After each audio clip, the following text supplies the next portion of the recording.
Bonsoir à toutes et à tous, j'espère que vous allez bien.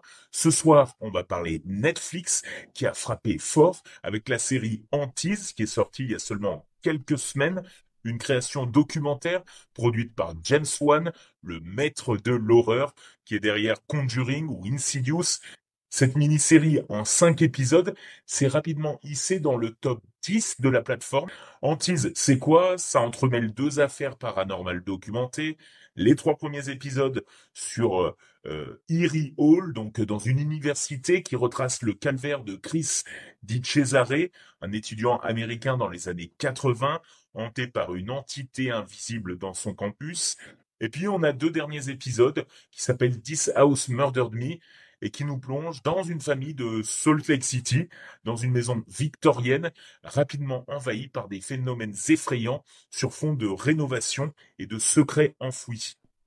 Au niveau de la narration, la série réussit son pari fort, exite le sensationnalisme facile, à la place Antise travaille la peur à coups de reconstitution stylisée, des lumières froides, des effets d'ambiance, des silences pesants et de témoignages directs des victimes, le tout rythmé par des archives, des photos et des interventions d'experts.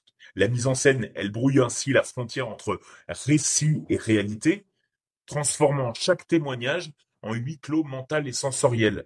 Bon, ça a été bien accueilli par tout le monde. La presse, les spectateurs saluent le sérieux du traitement, une tension constante et l'esthétique soignée. Ça, c'est vrai que les plans que font Netflix, c'est incroyable, hein, c'est vraiment joli. Il y a des petites reconstitutions, des petits montages. Vous verrez, c'est bien sympa. Mais quelques critiques pointent le rythme parfois inégal. De mon côté, entre documentaire, drame et horreur psychologique, Antise s'impose par sa capacité à faire douter, frissonner et questionner notre rapport à l'invisible.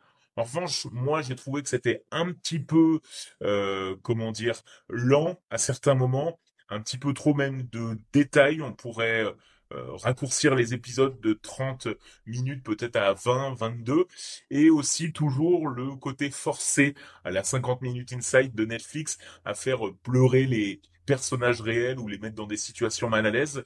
Mais dans l'idée, à part quelques longueurs, c'est super sympa à regarder, c'est joli, ça fait quand même un peu flipper, ça fait, euh, il y a des petits jumpscares, donc je vous invite à le regarder.